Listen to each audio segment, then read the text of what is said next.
मेरे YouTube channel USC physics पर।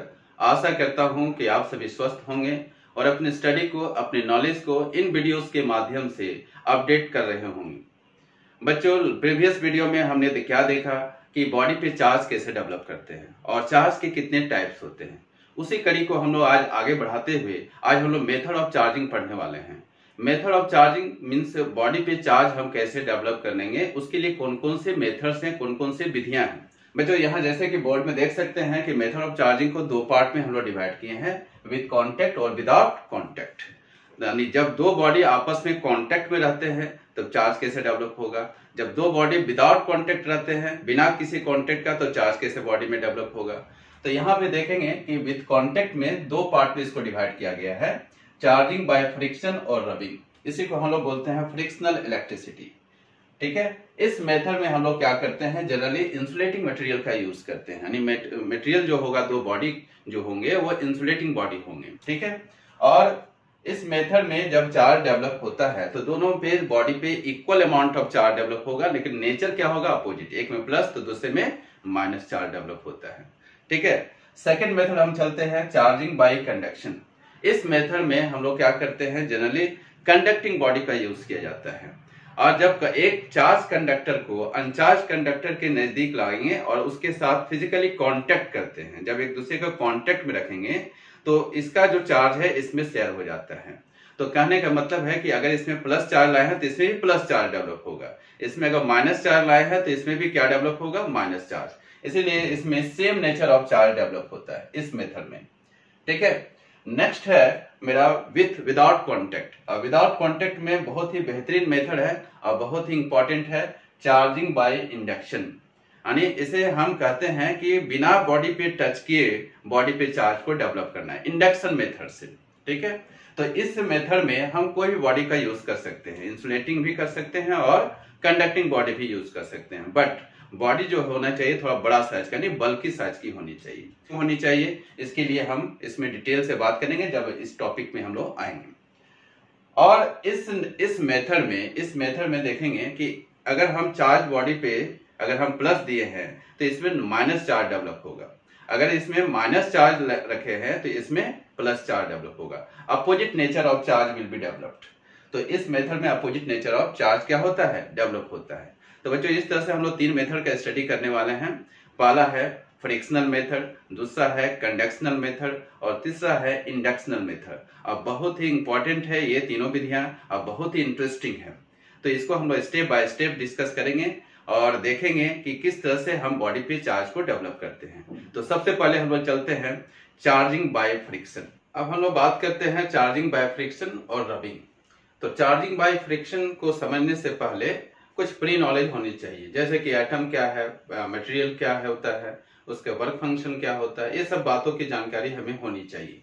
तो बात करते हैं एटम। जैसा कि बच्चों हम लोग जानते हैं कि एटम जो है स्मॉलेस्ट फॉर्म है किसी भी मैटर का, जिसके अंदर में कुछ फंडामेंटल पार्टिकल्स होते हैं। 3 फंडामेंटल पार्टिकल्स के बारे में हम लोग जानते हैं, जिसमें इलेक्ट्रॉन, प्रोटॉन और न्यूट्रॉन्स होते हैं। प्रोटॉन्स जो होते हैं उसके न्यूक्लियस में होते हैं और न्यूट्रॉन भी उसके न्यूक्लियस में होते हैं। प्रोटॉन पे पॉजिटिव चार्ज कंसीडर किया गया है और उसके चारों ओर, उसके सर्कुलर पाथ में न्यूक्लियस के चारों ओर इलेक्ट्रॉन रिवॉल्व करता है। जो आउटर मोस्ट इलेक्ट्रॉन्स होते हैं उसे आउटर शेल इलेक्ट्रॉन्स बोलते हैं या उसको वैलेंस इलेक्ट्रॉन बोलते हैं। ये लूजली बॉन्डेड होते हैं, न्यूक्लियस से ये लूजली बॉन्डेड होते हैं। हमको पता है कि एटम के अंदर में जितने नंबर ऑफ इलेक्ट्रॉन्स होते हैं उतने ही नंबर ऑफ प्रोटॉन्स होते हैं।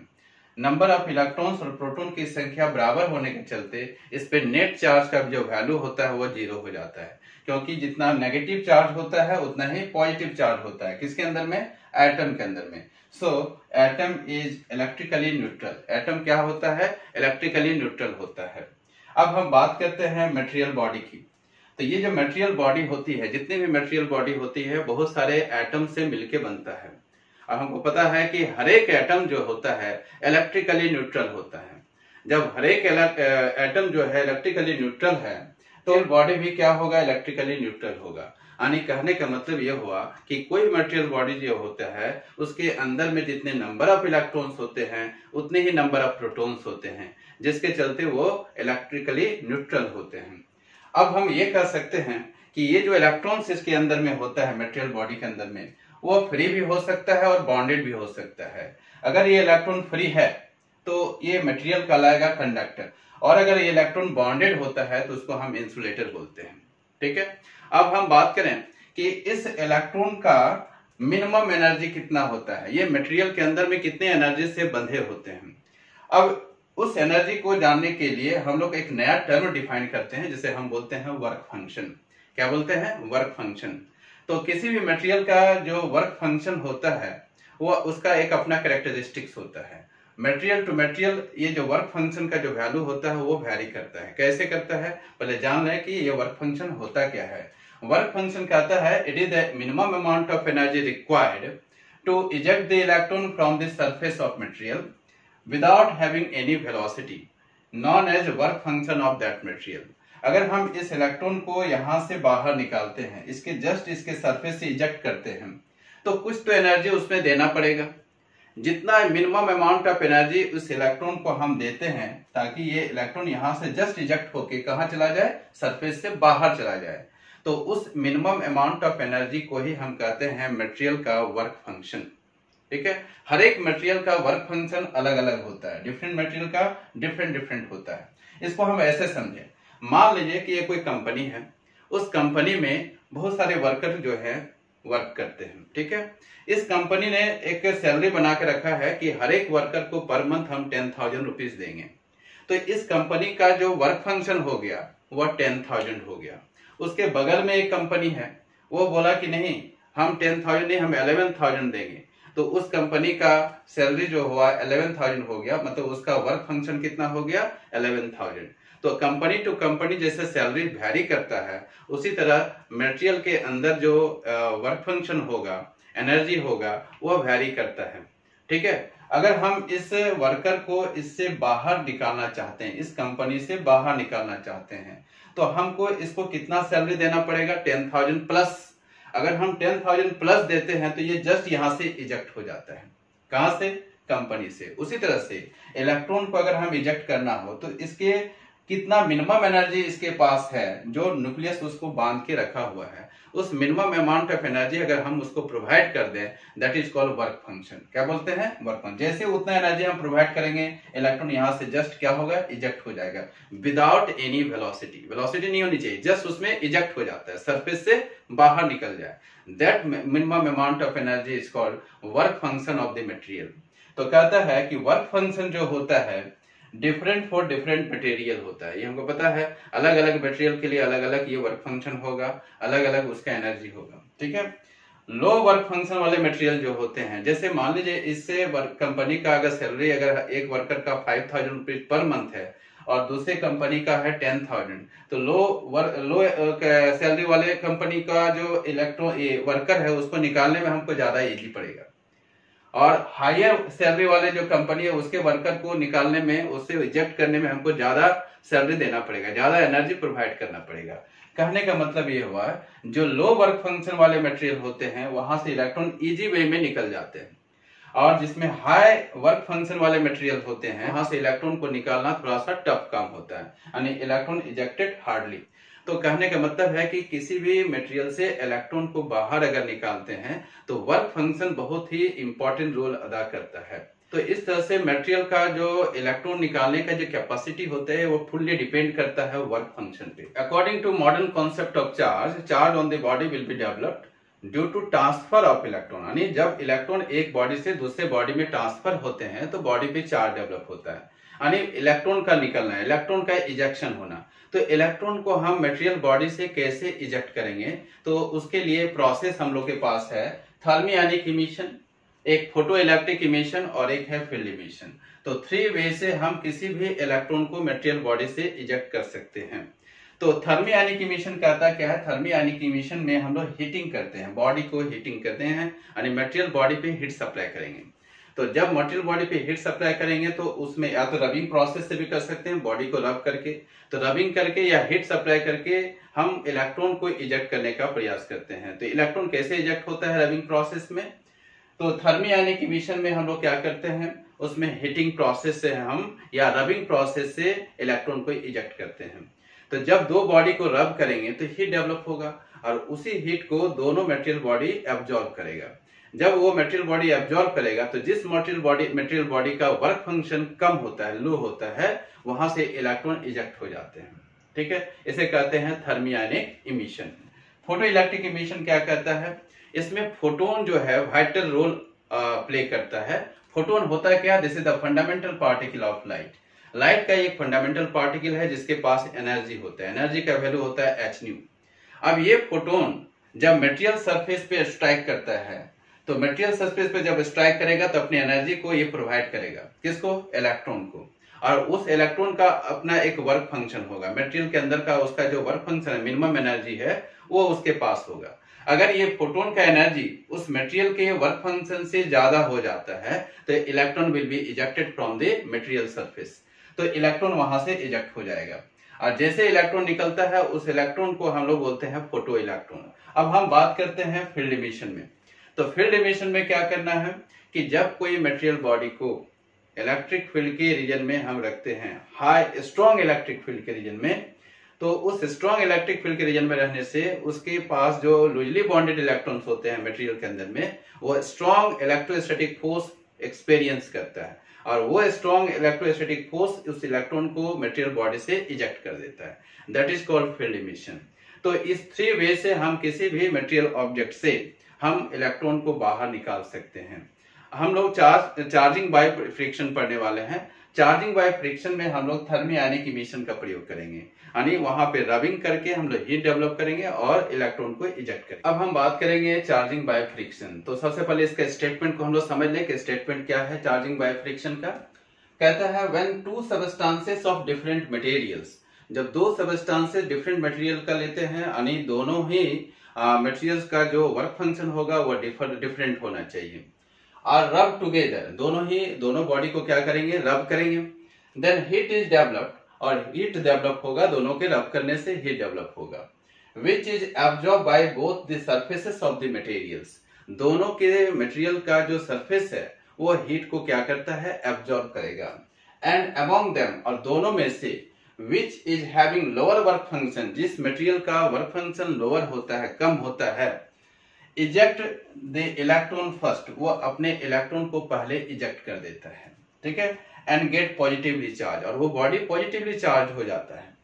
And another material having higher work function, और दूसरे मटेरियल जिसका वर्क फंक्शन हायर है, एक्सेप्ट दैट इलेक्ट्रॉन, उस इलेक्ट्रॉन को एक्सेप्ट करता है जो इलेक्ट्रॉन इजेक्ट किया गया था पहले बॉडी के द्वारा, एंड गेट नेगेटिवली चार्ज, और वो क्या हो जाता है? नेगेटिव चार्ज हो जाता है। तो इस तरह से जब 2 बॉडी को हम रब करते हैं तो रब करने के प्रोसेस में हीट डेवलप होता है और वो हीट दोनों बॉडी के सरफेस द्वारा एब्जॉर्ब किया जाता है। जिस बॉडी का वर्क फंक्शन कम होता है उसका इलेक्ट्रॉन पहले इजेक्ट हो जाता है, और जिस बॉडी का वर्क फंक्शन ज्यादा होता है उस बॉडी के द्वारा वो इलेक्ट्रॉन एक्सेप्ट कर लिया जाता है।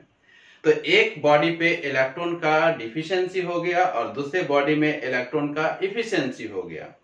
So in this way we can say that the both bodies are acquired different charges. That means different nature of charge. एक में प्लस और दूसरे में माइनस। तो जिस बॉडी में इलेक्ट्रॉन डिफिशियंसी होता है उसमें प्लस चार्ज, जिस बॉडी में इलेक्ट्रॉन का इफिशियंसी होता है उसमें माइनस चार्ज डेवलप हो जाता है। तो फ्रिक्शन मेथड में इस तरह से अपोजिट नेचर का चार्ज 2 बॉडी पे डेवलप होगा और दोनों ही चार्ज का अमाउंट जो है, मैग्नीट्यूड है, वो सेम रहता है।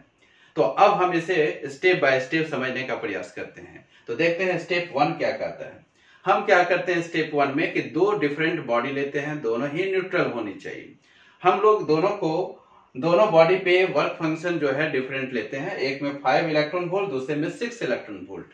तो इसका वर्क फंक्शन कम है, इसका वर्क फंक्शन ज्यादा है। दोनों ही इलेक्ट्रिकली न्यूट्रल है। दैट मीन्स दोनों पे नेगेटिव और पॉजिटिव चार्ज इक्वल है।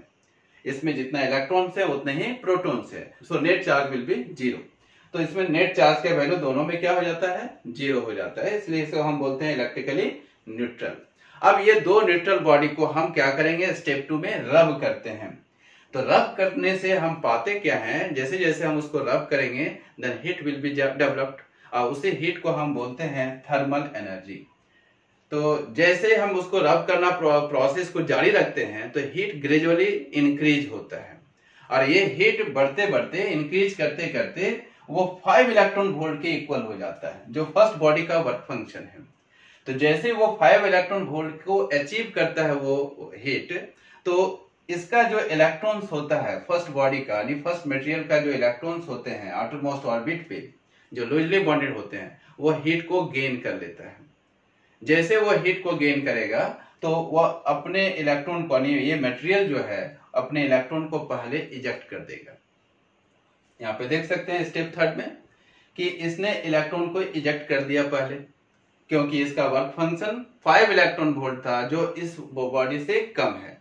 तो जिसका लोअर वर्क फंक्शन था वो अपने इलेक्ट्रॉन को पहले इजेक्ट कर देता है, और जैसे ये इजेक्ट करेगा तो इसमें इलेक्ट्रॉन की कमी होगी, और जिसमें इलेक्ट्रॉन चला जाता है जिसमें हायर वर्क फंक्शन होता है उसमें इलेक्ट्रॉन चला गया, इलेक्ट्रॉन को एक्सेप्ट कर लिया तो उसमें नेगेटिव चार्ज डेवलप हो जाता है।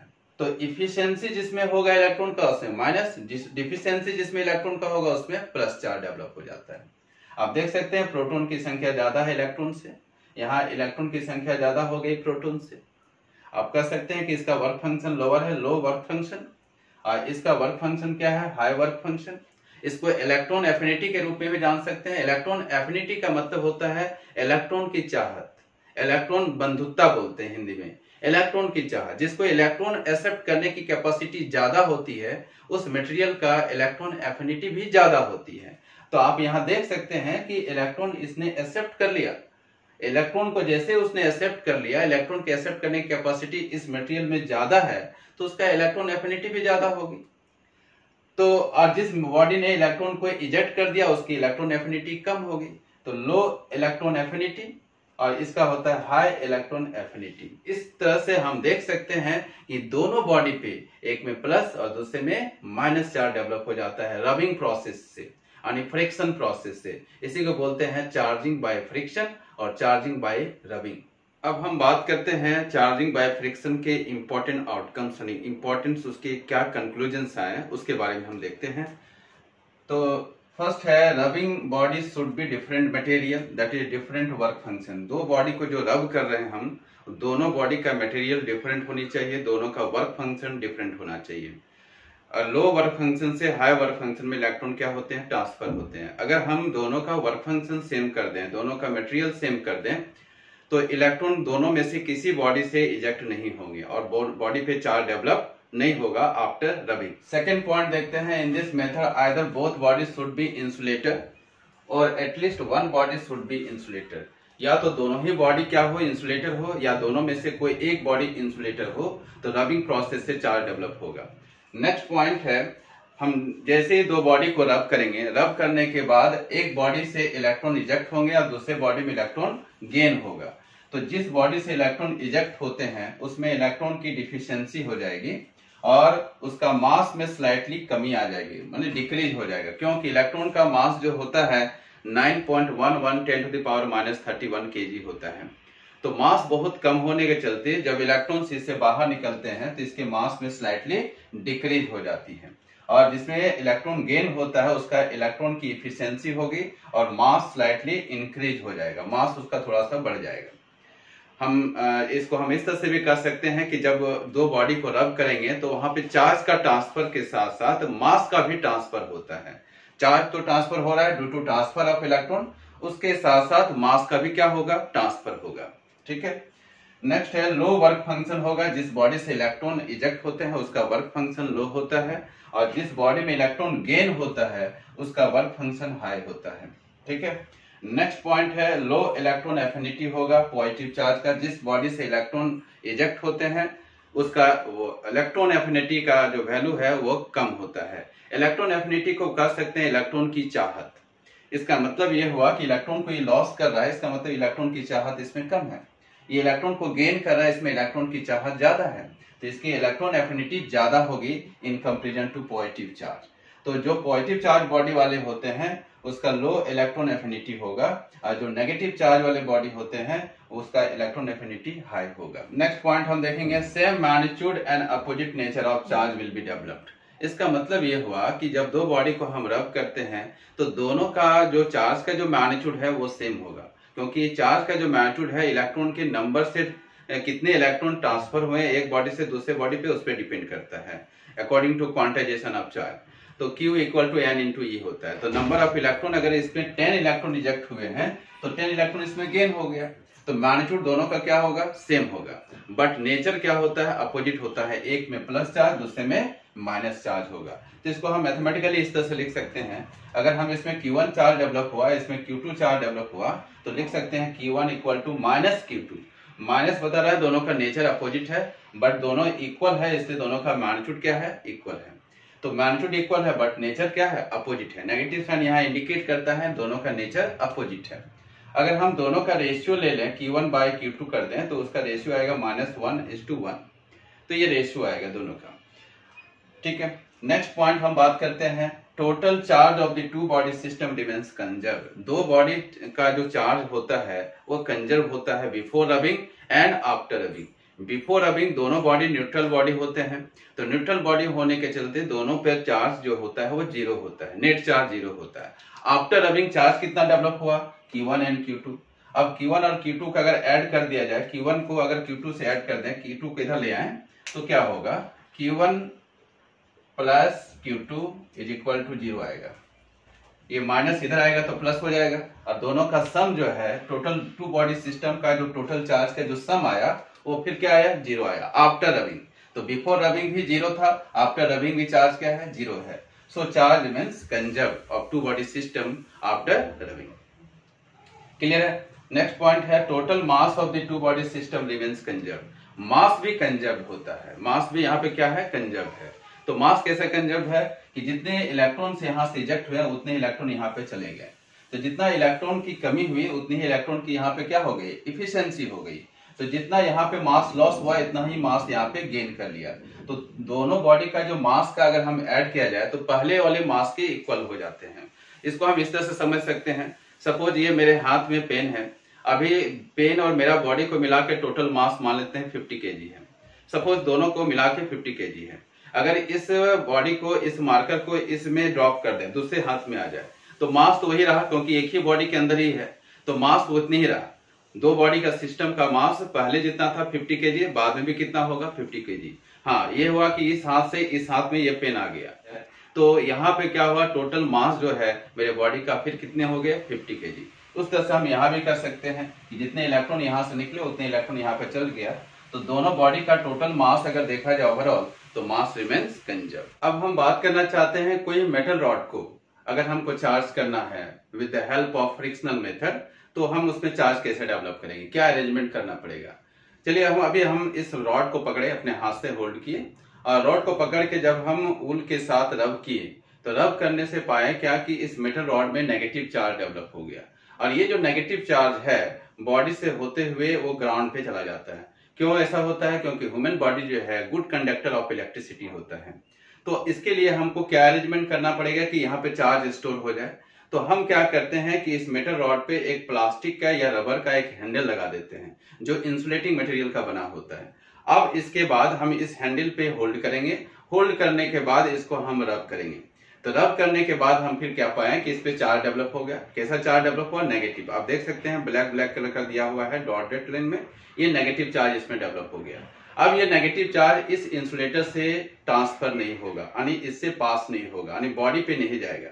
जब ये नहीं जाएगा तो ये चार्ज यहीं पे एकोमोडेट हो जाता है, इस मेटल रॉड में रह जाता है। और इस तरह से ये मेटल रॉड पे हम चार्ज को क्या कर सकते हैं, डेवलप कर सकते हैं। जैसा कि यहाँ पे लिखा हुआ है, आप देख सकते हैं इस पिक्चर में दिखाया हुआ है, यहाँ पे जो भी नेगेटिव चार्ज डेवलप हुआ मेटल रॉड में, ये बॉडी से होते हुए ग्राउंड पे चला गया। यहाँ पे हमने क्या किया, प्लास्टिक के हैंडल लगा दिया या रबर के हैंडल लगा दिया। जब इसको हम ऊल के साथ रब किए तो जो भी चार्ज इसमें डेवलप हुआ नेगेटिव चार्ज इसी पे स्टोर हो गया, यहाँ पे ये मूव करते हुए ग्राउंड पे नहीं गया। ऐसा इसलिए क्योंकि यहाँ प्लास्टिक लगा हुआ है, इंसुलेटिंग मटेरियल का लगा हुआ है, और इंसुलेटिंग मटेरियल से इलेक्ट्रिसिटी पास नहीं करता है। यहाँ पे जैसा लिखा हुआ है, human body is a good conductor of electricity, so any charge develop on the metal rod is transfer to the earth through the human body. Therefore, we can charge metal rod by providing it a plastic or a rubber handle and touching it without touching its metal part. उसके metal part को बिना touch किए हुए हम उसको रब करके उस पे चार्ज डेवलप कर सकते हैं। तो in this way हम क्या कर सकते हैं, किसी भी मेटल रॉड पे रबिंग प्रोसेस यानी फ्रिक्शनल मेथड से हम चार्ज डेवलप कर सकते हैं। अब हम देखते हैं फ्राइडे सीरीज क्या होता है। बच्चों, जैसा कि हम जानते हैं कि किसी भी मटेरियल को जब हम दूसरे मटेरियल से रब करते हैं तो मटेरियल में चार्ज होता है। तो इस पे जो चार्ज होगा वो कोई फाइनल चार्ज नहीं होगा। इस एक ही मटेरियल में कभी प्लस भी हो सकता है, कभी माइनस भी हो सकता है। वो डिपेंड करता है कि ये मटेरियल किस मटेरियल से रब किया गया है। एक एग्जांपल से इसे समझते हैं हम लोग। जैसे ग्लास रॉड है को अगर हम सिल्क क्लॉथ के साथ अगर हम रब करते हैं तो ग्लास रॉड पे प्लस और सिल्क क्लॉथ पे माइनस चार्ज मिलता है। उसी तरह सिल्क क्लॉथ को जब हम एबोनाइट रॉड के साथ रब करते हैं तो सिल्क में प्लस और एबोनाइट में माइनस डेवलप हो जाता है। आप देख सकते हैं कि सिल्क में ही कभी तो माइनस चार्ज डेवलप हुआ, एक बार प्लस चार्ज डेवलप हुआ। तो एक ही मटेरियल में दोनों ही चार्ज पॉसिबल है। वो डिपेंड करता है कि उस मटेरियल को किस मटेरियल से रब किया गया है। इसी को समझने के लिए किस मटेरियल पे कैसा चार्ज डेवलप होगा, प्लस होगा कि माइनस होगा, इसको समझने के लिए फ्राइडे साहब ने इलेक्ट्रोस्टैटिक्स में एक सीरीज का डेवलपमेंट किया। अब हम देखेंगे कि फ्राइडे सीरीज में कौन कौन सा मटेरियल का लिस्टिंग किया गया है। सबसे पहले है ग्लास, इसके बाद है फ्लेनेल। फ्लेनेल जो होता है ये एक वूल और कॉटन का मिक्सिंग होता है, एक कपड़ा होता है जो काफी सॉफ्ट होता है। उसके बाद है वूल, उसी को बोलते हैं फर और इसको बोलते हैं कैट स्किन। सिल्क, इसके बाद हार्ड मेटल, हार्ड रबर को ही बोलते हैं एबोनाइट रॉड। इसके बाद है वैक्स के बाद रेजिन को ही बोलते हैं प्लास्टिक, और इसके बाद है सल्फर जो येलो कलर का नॉन मेटल होता है।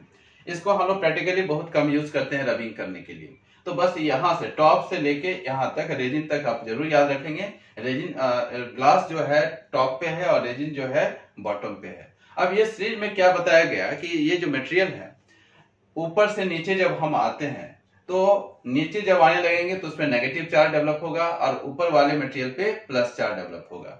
जैसे यहाँ लिखा हुआ है ऊपर वाले पे प्लस चार्ज और नीचे वाले पे माइनस चार्ज डेवलप होता है। अगर हम ग्लास की बात करें और सिल्क की बात करें तो ग्लास टॉप पे है, सिल्क नीचे है। तो ग्लास में हम प्लस और सिल्क में माइनस। तो ग्लास रॉड के नीचे जितने सारे मटेरियल्स हैं ग्लास रॉड के साथ अगर रब करेंगे तो ग्लास रॉड पे हमेशा प्लस होगा, नीचे वाले मटेरियल पे माइनस होगा। उसी तरह रेजिन के साथ या प्लास्टिक के साथ किसी भी मटेरियल का अगर हम रब करें तो रेजिन में हमेशा नेगेटिव और ऊपर वाले जितने भी मटेरियल्स हैं सभी में पॉजिटिव चार्ज डेवलप होगा। इस चीज के आधार पे आप किसी भी मटेरियल पे आप प्लस चार्ज और माइनस चार्ज को आइडेंटिफाई कर सकते हैं। अब हम बात करते हैं इसके न्यूमेरिकल सेक्शन की। फर्स्ट न्यूमेरिकल्स क्या है मेरे पास, 2 bodies are rubbed, 2 बॉडी को हमने रब किया and one of them is negatively charge. दोनों रब करने के बाद एक बॉडी में नेगेटिव चार्ज डेवलप हो गया। नेगेटिव चार्ज बॉडी की बात हो रही है। For this body if Mi initial mass, यानी जब जो बॉडी नेगेटिव चार्ज एक्वायर किया वो रब करने से पहले उसका Mi कितना, इनिशियल मास कितना है Mi, एंड आफ्टर रबिंग के बाद जब उसमें नेगेटिव चार्ज डेवलप हुआ तो उसका मास कितना दिया हुआ है Mf। तो कह रहा है दोनों में क्या रिलेशन है, Mi और Mf में क्या रिलेशन है। तो देखते हैं कैसे इसको प्रॉब्लम को हैंडल करेंगे। बहुत सिंपल सा क्वेश्चन है। क्या है कि 2 बॉडी हमने चूज किया, बॉडी नंबर 1 एंड 2। अब ये दोनों बॉडी को हमने रब कर दिया। रब करने के बाद क्या पाए हम लोग कि कोई एक बॉडी में, दोनों में से कोई एक बॉडी में नेगेटिव चार्ज डेवलप होगा, कोई एक बॉडी में।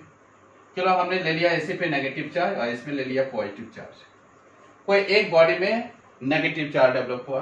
क्यों डेवलप हुआ, क्योंकि यहां से इलेक्ट्रॉन ट्रांसफर हुए होंगे, इसमें इलेक्ट्रॉन एक्सेप्ट किए होंगे। इसमें इफिशियंसी ऑफ इलेक्ट्रॉन होगा, इसमें डिफिशियंसी ऑफ इलेक्ट्रॉन होगा। तो जिसमें इलेक्ट्रॉन ज्यादा हो जाता है तो उसका मास जो है स्लाइटली इंक्रीज हो जाता है। अभी यहाँ पे दिया हुआ है कि रब करने के बाद उस बॉडी का मास हो जाता है Mf, और रब करने से पहले जिस बॉडी में नेगेटिव चार्ज डेवलप हुआ, रब करने से पहले जब वो न्यूट्रल था तो उस समय मास कितना है Mi। तो ये जब न्यूट्रल बॉडी था उसमें मास Mi है, और जब इसमें नेगेटिव चार्ज डेवलप हुआ इस बॉडी पे तो उसका मास हो गया Mf। हमको पता होना चाहिए कि नेगेटिव चार्ज का मास स्लाइटली इंक्रीज होता है। मैंने आउटकम्स में भी बताया कि इसका इंपॉर्टेंट आउटकम्स में क्या है कि मास भी ट्रांसफर होता है चार्ज के साथ साथ। जब इलेक्ट्रॉन ट्रांसफर होता है तो मास भी ट्रांसफर होता है, तो मास इसका स्लाइटली इंक्रीज हो जाता है। बिकॉज मास ऑफ 1 इलेक्ट्रॉन का वैल्यू जो होता है 9.11 10 to the power -31 kg, तो इसमें मास स्लाइटली इंक्रीज हो जाएगा। Therefore Mf greater than mi। तो नेगेटिव चार्ज बॉडी का जो मास होता है न्यूट्रल बॉडी से मास जो है उसका स्लाइटली इंक्रीज कर जाता है। तो यहाँ पे ऑप्शन क्या होगा, mi equal to mf, mi less than mf, mi less than mf, this one is correct. mi is greater than mf, ये करेक्ट नहीं होगा, ये भी करेक्ट नहीं होगा।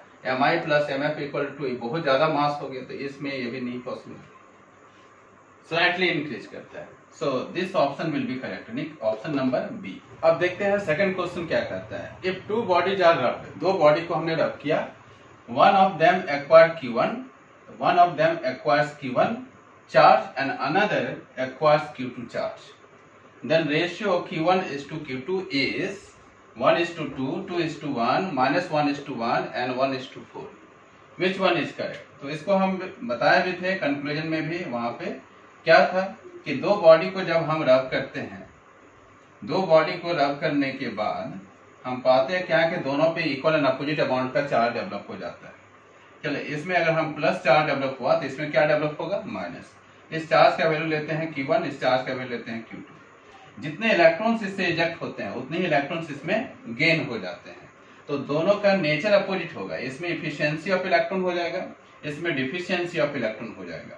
तो कहने का मतलब है कि Q1 और Q2 का जो वैल्यू है वह इक्वल तो है मैग्नीट्यूड में, लेकिन नेचर कैसा, अपोजिट। माइनस साइन क्या रिप्रेजेंट कर रहा है, दोनों का नेचर कैसा है, अपोजिट, लेकिन दोनों का मैग्नीट्यूड सेम है, इसलिए Q1 is equal to Q2 लिखे हुआ with minus sign. Minus sign represent करता है दोनों का साइन अपोजिट है। अगर हम दोनों का रेशियो ले लें तो Q1 बाई Q2 अगर लेते हैं तो क्या बनेगा, -1 इधर बच जाएगा, तो -1 अपॉन 1 कर सकते हो। तो क्या मिला यहाँ पे, Q1 इज टू Q2 का वैल्यू -1 इज टू 1 मिलेगा। ठीक है, क्योंकि दोनों पे इक्वल एंड अपोजिट अमाउंट का चार्ज डेवलप होने के कारण इसका जो रेशियो होगा -1 इज टू 1। अगर बोला जाता है इसमें एक क्वेश्चन इसमें इस तरह से डाला जाता है कि मैग्नीट्यूड ऑफ चार्ज का रेशियो निकालना है, सिर्फ मैग्नीट्यूड का, तो क्या लिखते हैं 1 इज टू 1। अगर मैग्नीट्यूड नहीं बोला जा रहा है तो इसको लिखेंगे -1 is to 1। So this one is correct, option number C will be correct, option C is the correct answer. Clear. अब देखते हैं नेक्स्ट क्वेश्चन क्या कहता है। If two body X and Y, दो बॉडी है मेरे पास X and Y, charge by friction, friction के द्वारा उसको चार्ज किया गया है, and charge on them are Q1 and Q2 respectively. एक में चार्ज Q1 है, दूसरे में चार्ज Q2 है। What will the value of Q1 plus Q2? चार ऑप्शन है, 2 Q1 Q2, 2 times Q1 plus Q2, third infinity and fourth है 0। तो बहुत सिंपल सा सवाल है ये। क्या है कि दो बॉडी को हमने रब किया, रब करने से क्या पाया कि एक में प्लस और दूसरे में माइनस। एक में चार्ज अगर Q1 है तो दूसरे में चार्ज क्या है, Q2। ऑलरेडी गिवन है दो बॉडी का। हमने पता किया कि इसमें दोनों चार्ज जो है अपोजिट होते हैं और इक्वल मैग्नीट्यूड के होते हैं। तो कह सकते हैं Q1 is equal to minus Q2। दोनों का मैग्नीट्यूड सेम है बट नेचर कैसा है, अपोजिट। तो एक में प्लस दूसरे में माइनस चार्ज डेवलप हुआ। अगर हम दोनों को सम करते हैं तो क्या मिलेगा, Q1 plus Q2 is equal to 0। यानी टोटल चार्ज जो होगा दो बॉडी के सिस्टम का वो वैल्यू क्या आएगा, 0। दोनों को ऐड कर देंगे, इस माइनस को इधर ले आएंगे तो Q1 plus Q2। So total charge of the two body system after rubbing will be 0 आएगा। आंसर क्या आएगा, 0। सो option D will be correct, option D will be correct. Clear. Next question क्या कर रहा है। If a body is charge, body को charge किए bye rubbing it, रब करने के बाद बॉडी को चार्ज किया, तो उसके वेट के बारे में पूछा जा रहा है कि उसका वेट क्या होगा बॉडी का। अब यहाँ कोई बॉडी मेंशन नहीं किया है कि बॉडी पॉजिटिव चार्ज है कि नेगेटिव चार्ज है। हमको पता है कि जब हम किसी बॉडी पे चार्ज करते हैं, रब करते हैं दो बॉडी को, तो एक में प्लस होता है एक में माइनस होता है। तो यहाँ प्लस माइनस के बॉडी के बारे में बात नहीं हो रही, सिर्फ कह रहा है कि बॉडी को चार्ज किए तो उसका वेट जो है क्या होगा। तो वेट इज इक्वल टू होता है mass into acceleration due to gravity. तो जिस बॉडी का मास डिक्रीज होगा उसका वेट भी डिक्रीज होगा, जिस बॉडी का मास इंक्रीज होगा उसका वेट भी क्या होगा, इंक्रीज होगा। लेकिन यहाँ पे कोई पॉजिटिव और नेगेटिव बॉडी के बारे में बात नहीं हो रही, सिर्फ करें बॉडी। तो बॉडी यहाँ दो है, एक है प्लस और एक माइनस वाला। तो एक पॉजिटिवली चार्ज बॉडी है और एक नेगेटिवली चार्ज बॉडी है। तो पॉजिटिवली चार्ज बॉडी का मास जो है स्लाइटली डिक्रीज होता है। क्यों? क्योंकि यहाँ से इलेक्ट्रॉन इजेक्ट होते हैं और यहाँ से यहाँ पे इलेक्ट्रॉन गेन किए जाते हैं। तो जहां से इलेक्ट्रॉन इजेक्ट होते हैं उसका मास डिक्रीज होगा और जहां इलेक्ट्रॉन गेन होते हैं वहां मास इंक्रीज होगा। तो जब मास इंक्रीज और डिक्रीज हो रहा है तो वेट भी इंक्रीज और डिक्रीज होगा। So which one is correct? May increase slightly और may decrease slightly. So option D will be correct. तो ऑप्शन डी करेक्ट होगा क्योंकि वेट यहाँ पे बढ़ भी सकता है और घट भी सकता है, क्योंकि यहाँ पे किसी बॉडी की बात हो रही है, कोई पॉजिटिव और नेगेटिव बॉडी की बात नहीं कर रही है। अगर ये सिर्फ पॉजिटिव बॉडी की बात होती तो इसका वेट स्लाइटली डिक्रीज होता। अगर इसका नेगेटिव बॉडी की बात होती सिर्फ तो उसका वेट स्लाइटली इंक्रीज होता। लेकिन यहाँ कोई बॉडी पॉजिटिव और नेगेटिव का कोई मेंशन नहीं किया हुआ है। सो यहाँ पे इंक्रीज और डिक्रीज दोनों हो सकते हैं। So option D will be correct. Clear रखते हैं। नेक्स्ट क्वेश्चन क्या कहता है? कहता है two body P and Q and total mass of both the body is m। दोनों बॉडी का मास बिफोर रबिंग अभी कितना है? दो बॉडी न्यूट्रल बॉडी है p एंड q और टोटल मास कितना दिया हुआ है m। Now p and q is charge. दोनों को हम चार्ज करते हैं by method of friction. Friction करने के बाद दोनों बॉडी पे क्या होता है? चार्ज हो जाता है। तो कहता है what effect on mass m। तो टोटल मास पे क्या इफेक्ट होगा? इंक्रीज करेगा, डिक्रीज करेगा, सेम रहेगा कि डेटा इनसफिशिएंट है? विच वन इज करेक्ट? तो इसको हम कैसे प्रूव करेंगे? क्या ऑप्शन सही होगा देखते हैं। तो फ्रिक्शन में हमने देखा था कि मास जो होता है टू बॉडी सिस्टम का कंजर्व रहता है। Before rubbing, after rubbing mass remains conserve. तो इसका मतलब है कि ऑप्शन क्या आना चाहिए और आंसर क्या आना चाहिए? सी। कैसे प्रूव करेंगे? तो यहाँ पे देखते हैं। Let us see. So how can you prove that? तो दो बॉडी हमने लिया, body number 1 and body number 2। अभी इसको रब करने से पहले इसका मास जो है मान लेते हैं कि ये 2 kg है और ये है 3 kg। 2 kg and 3 kg। अभी टोटल मास क्या होगा before rubbing? 2 kg plus 3 kg। So value will be 5 kg। Value will be 5 kg। After rubbing, अभी ये न्यूट्रल बॉडी है तो टोटल मास कितना है? 5 kg। मास m ये गिवन ऑलरेडी। अब इसमें देखना है कि इस m में क्या इफेक्ट होगा आफ्टर रबिंग। रबिंग करने के बाद दोनों बॉडी पे चार्ज डेवलप होगा, एक में प्लस और एक में माइनस। जब एक में प्लस और एक माइनस हुआ तो प्लस बॉडी में मास क्या होता है? डिक्रीज होता है और माइनस वाला बॉडी पे मास स्लाइटली इंक्रीज करता है। मान लेते हैं कि इसमें कुछ मास जो है चला गया, इसमें ट्रांसफर हो गया। इलेक्ट्रॉन ट्रांसफर होने से मास भी क्या हो गया? ट्रांसफर हो गया। इसमें स्लाइटली मास डिक्रीज कर गया। चलो इसमें आ गया 1.9 kg, यानी 0.1 kg इसमें मास लॉस कर गया। तो इसमें गेन करेगा तो 3.1 kg का इसमें मास हो गया। अब देखना है रबिंग करने के बाद जब दोनों में चार्ज होता है तो मास, टोटल मास कितना होगा? m dash will be 1.9 kg plus 3.1 kg। So again value will be 5 kg. Again value will be 5 kg. That means the mass before and after rubbing remains same. M is equal to m dash. यानी इसमें कोई effect नहीं होगा। So answer will be C. Mass में कोई effect नहीं होगा। पहले भी मास दो बॉडी का कितना था? m था। बाद में भी टोटल मास कितना आया? m के इक्वल हो गया। So mass remains conserved during rubbing process. अब हम बात करते हैं एनसीईआरटी का एक प्रॉब्लम। प्रॉब्लम नंबर है 1.11 जो एक्सरसाइज में दिया हुआ है। ये प्रॉब्लम कहता क्या है कि एक पॉलिथीन पीस को रब करते हैं वूल से और पाते क्या है कि उसपे एक नेगेटिव चार्ज डेवलप होता है। किसमें? पॉलिथीन पीस पे। और उसका नेगेटिव चार्ज के अमाउंट कितना दिया हुआ है? 3 × 10⁻⁷ कूलम। ऐसे फ्राइडे सीरीज में हम लोग देखे थे कि ऊपर में उल होता है, नीचे प्लास्टिक होता है यानी पॉलिथीन होता है। तो जो नीचे होता है बॉटम में होता है उस पर नेगेटिव चार्ज डेवलप होता है, जो टॉप पे होता है उसमें पॉजिटिव चार्ज डेवलप होता है। फ्राइडे सीरीज में उल ऊपर होता था और नीचे होता था प्लास्टिक। तो प्लास्टिक से ही बना हुआ है पॉलिथीन, ठीक है।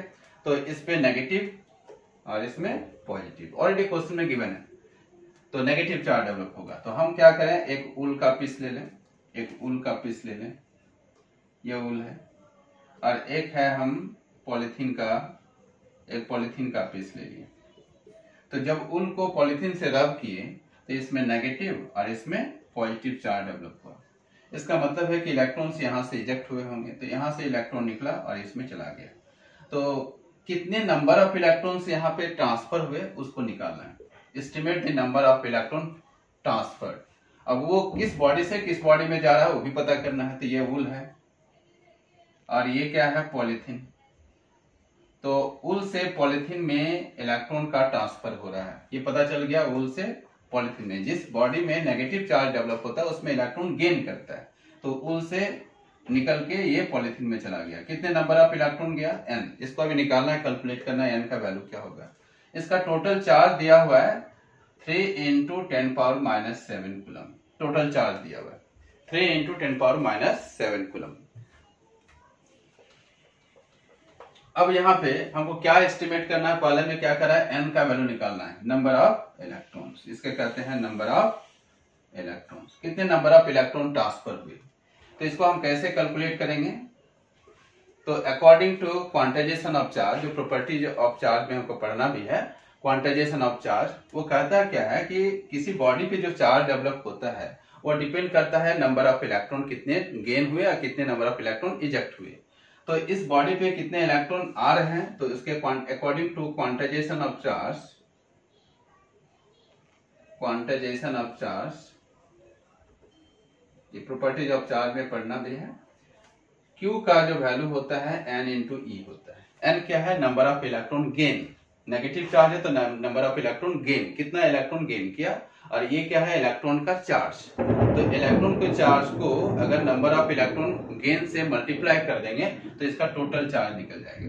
तो ये Q का जो वैल्यू है n × E के इक्वल हो जाएगा। तो यहां से n का वैल्यू अगर निकाला जाए तो Q / E, number of electron कितने ट्रांसफर हुए। तो Q का वैल्यू क्या दिया हुआ है, 3 × 10⁻⁷ कूलम। इलेक्ट्रॉन पे जो चार्ज होता है उसका मैग्नीट्यूड अगर लिखा जाए तो 1.6 × 10⁻⁹ कूलम, ओनली मैग्नीट्यूड लिया जाए, ठीक है। तो इसका जो रिजल्ट आएगा 1.875 × 10⁻12 इलेक्ट्रॉन्स आएंगे। 1.875 10⁻12 इलेक्ट्रॉन्स आएंगे। इतने नंबर ऑफ इलेक्ट्रॉन वूल से पॉलीथीन में ट्रांसफर कर दिए गए। इतने नंबर ऑफ इलेक्ट्रॉन वूल से पॉलीथीन में ट्रांसफर कर दिए गए। कितने, 1.875 10⁻12। अब हम सेकंड क्वेश्चन में क्या कर रहा है, is there a transfer of mass from wool to polythene. क्या मास का भी ट्रांसफर हुआ है वूल से पॉलीथीन में। यस, मास भी ट्रांसफर होता है। हमको पता है कि रबिंग प्रोसेस में चार्ज के साथ साथ मास का भी क्या होता है, ट्रांसफर होता है। तो इसमें मास का भी ट्रांसफर हुआ है।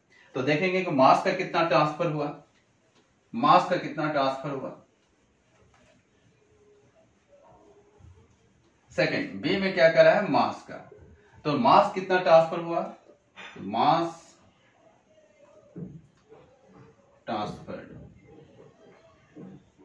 क्या होगा, number of electron, number of electron कितना ट्रांसफर हुआ, electron, n number of electron transfer हुए। तो n नंबर ऑफ इलेक्ट्रॉन अगर ट्रांसफर होता है तो एक इलेक्ट्रॉन का जो मास होता है नंबर ऑफ इलेक्ट्रॉन से मल्टीप्लाई कर देंगे, तो मास ऑफ ईच इलेक्ट्रॉन।